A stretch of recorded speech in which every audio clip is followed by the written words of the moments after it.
On va pas se mentir, si être bon sophrologue suffisait pour gagner sa vie avec ce métier, je pense qu'on serait beaucoup plus nombreux à vivre tranquillement de notre métier. Or, vous savez aussi bien que moi que il n'y a pas tant que ça des sophrologues qui vivent tranquillement de leur métier. Donc, on peut tranquillement arriver à la conclusion que la compétence des sophrologues n'est pas le problème. C'est pas là qu'il faut aller chercher pour trouver pourquoi il y a cette mystérieuse équation où d'un côté, il y a des centaines et des milliers de personnes qui pourraient être aidées et accompagnées par notre technique. Et d'un autre côté, un marché soi-disant saturé. Je ne pense pas qu'il soit saturé, mais certes, il y a beaucoup de thérapeutes, il y a beaucoup de sophrologues. Et ces deux parties-là de l'équation n'ont pas l'air de vouloir se retrouver. On a compris, c'est pas un problème de qualité, de compétence des sophrologues. Et justement, il y a quelque temps, j'ai fait le live sur Instagram qui est devenu une vidéo YouTube sur comment j'ai surmonté mon syndrome de l'imposteur. Et je peux vous dire que moi aussi, je suis restée des années là-dedans. Je vais pas tout répéter ce que j'ai dit dans cette vidéo, évidemment, mais pendant des années, j'ai voulu m'améliorer, j'ai voulu miser à fond sur mes compétences de sophrologue, sur mon savoir-faire de sophrologue, parce que je me disais que si je suis une bonne sophrologue, si je suis une bonne professionnelle, eh ben, ça va se faire tout seul. Les gens vont le savoir. Les gens vont être contents et le bouche à oreille va se faire. Or, oui, il y a un peu de bouche à oreille qui se fait plus facilement si vous êtes un sophrologue compétent, c'est évident. Mais ça ne suffit pas. En 2025, être bon, ça ne suffit pas. Rien ne sert d'être un excellent sophrologue, un excellent thérapeute et que personne ne le sache. Et je suis sûre qu'il y a plein de gens dans ce cas-là. Je suis sûre qu'il y a plein de sophrologues qui sont excellents et qui sont cachés dans une pièce à ne pas vouloir se montrer. En 2025, on n'attire plus les gens avec des cartes de visite qu'on laisse à la pharmacie. Ça, c'était, je sais pas, en 1982 peut-être.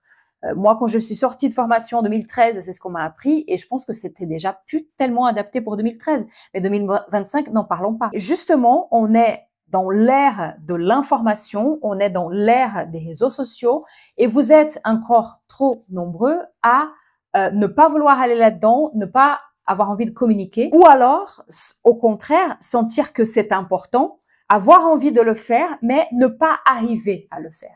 Pourquoi vous voulez aller vers ça, mais vous n'y arrivez pas? Très probablement parce que vous avez des croyances qui vous limitent. Ça, c'est valable pour tous les aspects de la vie. C'est pas valable juste pour quand on veut développer une activité de sophrologue. Nos croyances déterminent notre vie parce que nos croyances déterminent nos actions. C'est aussi simple que ça. Tout part de nos croyances. Si vous êtes persuadé que vous êtes un mauvais professionnel, que communiquer c'est un truc de vendeur de tapis, que communiquer c'est vendre son âme, que justement si je suis bon sophrologue, les choses vont se faire toutes seules, le bouche-oreille va se faire tout seul. Si vous pensez que c'est mal de se faire payer, si vous pensez que l'aide doit être gratuite, vous pensez que vous n'êtes pas légitime, que votre travail n'a pas cette valeur, ça ne va pas fonctionner. Ou alors, ça va fonctionner pour ceux qui ont envie vraiment d'avoir une toute petite activité. Bien sûr, dans ce cas-là, ça peut fonctionner. Mais si c'est pas votre cas et que vous espérez vraiment vivre de cette activité de façon pérenne, de dégager un chiffre d'affaires qui vous permettra de vivre confortablement avec votre famille, je suis très honnête, ça ne va pas fonctionner si vous êtes bourré de croyances qui vous empêchent de faire les actions parce que vous êtes tous obsédés par qu'est-ce qu'il faut faire, qu'est-ce qu'il faut faire, qu'est-ce qu'il faut faire, qu'est-ce qu'il faut faire. Mais c'est vous qui faites. C'est la personne que vous êtes qui faites avec vos croyances, avec vos limites. Si vous pensez que c'est pas possible, si vous pensez que l'aide devrait être gratuite, évidemment que vous n'allez pas oser parler de vos tarifs aussi facilement. Évidemment que vous n'allez pas oser même avoir des tarifs qui sont justes pour vous. Vous allez probablement avoir des tarifs qui sont trop bas. Si vous pensez que se montrer sur Internet est mal, vous n'allez pas vous montrer sur Internet, ou alors très peu, ou alors vous allez communiquer, mais vous n'allez pas montrer votre visage. Voilà. Donc oui, c'est important, et je vois déjà une différence entre les sophrologues aujourd'hui et les sophrologues il y a 3-4 ans. Vous êtes déjà très nombreux à avoir compris que c'est important. La communication, le marketing, tout ça, vous êtes nombreux à vous intéresser à ça, vous êtes nombreux à même faire des petites formations là-dessus, et ça c'est super, c'est déjà un pas de géant par rapport à il y a quelques années. Mais n'oubliez pas que quand vous communiquez, quand vous faites votre marketing et quand vous faites votre communication, bah, on ne peut communiquer que ce qu'on est, ce qu'on a. Si vous êtes bourré de limites, vous allez vous auto-saboter. Vous allez étudier la communication, vous allez dépenser de l'argent et c'est, enfin, en principe, c'est un bon investissement hein, de se former à la communication. Mais vous allez dépenser de l'argent pour rien. Parce que au moment où vous allez le faire, vous allez vous auto-saboter. Vous allez fuir la visibilité. Vous n'allez pas oser parler d'argent. Et du coup, vous serez toujours dans ce cercle vicieux de frustration, de déception, de je n'y arrive pas, c'est pas pour moi, etc., etc. Donc, si vous êtes dans ce malaise à communiquer et que vous ne comprenez pas pourquoi, je vous propose un défi qui va commencer le 19 mai. C'est totalement gratuit. Ça va se passer sur Telegram. Et justement, on va travailler ensemble pendant 3 jours. Il y a tout un groupe de personnes qui sont déjà inscrites. Donc, si vous voulez aussi vous inscrire, le lien d'inscription est dans la description de la vidéo. Donc, n'hésitez pas. Vous allez être invité à rejoindre un groupe Telegram. Et ça va commencer le 19 mai. Et justement, on va travailler sur ces croyances-là. Parce que ça, c'est la base. C'est pas du blabla de magazine féminin à 3,50 €. Ça, c'est la base. Vous voulez faire, vous voulez faire, vous voulez faire, vous voulez des stratégies marketing, vous voulez de la communication, etc. Vous voulez savoir ce qu'il faut faire sur Instagram, vous voulez savoir ce qu'il faut faire sur LinkedIn, YouTube, etc. OK, mais c'est vous qui allez faire. Donc, n'oubliez pas que les stratégies et votre communication, si vous avez des peurs, si vous avez des limites, votre communication et vos stratégies vont elles aussi être limitées. Donc, travailler sur soi, travailler sur ses croyances, travailler sur ces limites que nous avons tous, c'est une nécessité absolue pour pouvoir vivre de ce métier de façon pérenne. Ce n'est pas un bonus, ce n'est pas un plus, c'est une nécessité absolue.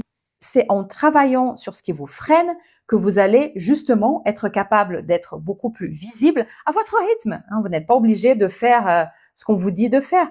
Quand vous enlevez vos barrières, tout ça va se faire de façon naturelle. Vous allez naturellement être beaucoup plus à l'aise avec l'idée d'être visible sur les réseaux, de communiquer de façon beaucoup plus authentique, beaucoup plus naturelle. Ça va en fait devenir beaucoup plus facile. Vous allez beaucoup plus facilement assumer vos tarifs. Je ne parle pas de demander des tarifs hors du commun.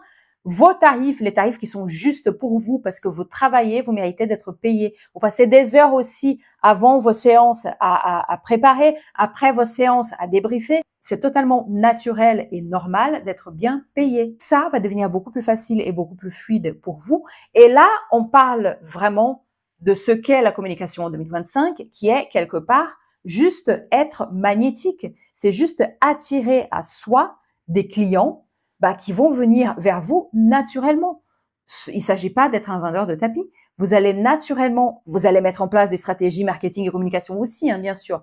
Mais ça va se faire tellement naturellement que vous allez attirer des clients qui vous ressemblent, qui seront contents de travailler avec vous, qui ont des besoins qui correspondent à vos offres. Vous n'êtes pas obligé d'aller parler, d'arrêter des gens dans la rue. C'est ça les vendeurs de tapis. Vous n'êtes pas un vendeur de tapis. Vous allez juste communiquer tranquillement, de façon fluide, de façon magnétique, et les gens qui en ont besoin viendront à vous naturellement. Clairement, ce dont on ne parle pas, c'est ça. C'est que travailler sur soi devrait venir même avant la mise en place d'une stratégie marketing et de la communication.